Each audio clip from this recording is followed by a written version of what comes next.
Now, I don't know what kind of car you drive or actually where you live in Victoria. I don't need to, but there's been a spate of attacks on the tractors of Toorak.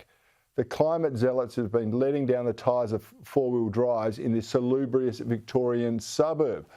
Now, is it any coincidence, Senator, that this happens after Greens leader Adam Bandt encourages people to commit criminal acts to push climate policy? Have a listen to him this week.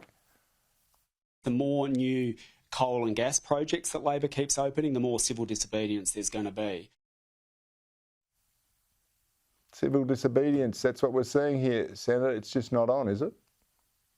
It's absolutely not. And you know what, Cory? You've just found the hippies with the flowers in their hair. You've found them. There you go. Except one thing. They're not fighting to end the war. No, they're not. But you know what they are now? They are knife-wielding tyre vandals. That's what they are. These so-called eco-warriors, well, you know what? They're not too bright, are they, Cory? Now, I'm certainly not worried about carbon emissions myself. But if you were, don't you think you do your research? Now, their solution to apparent rising carbon emissions involves letting down and slashing tyres. Now, this act then leads to the creation of more carbon emissions because you've got to dispose of the old tyre and purchase a brand new tyre. And you know what? They probably drove around the suburbs in Melbourne in their gas guzzlers while they seeked out their targets. They are hypocrites. You know what? Adam Bandt, he deserves the credit for this. He's the one that has obviously given the green light to these eco-terrorists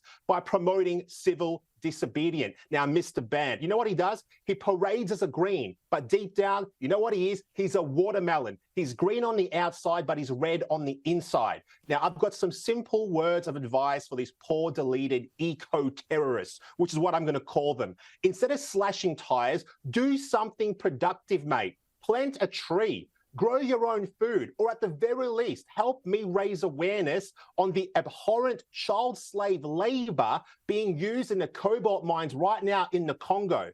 That cobalt is then used in electric car batteries and in solar panels, which are made in China by, you guessed it, slave labour. Long live the Toorak tractor, Cory.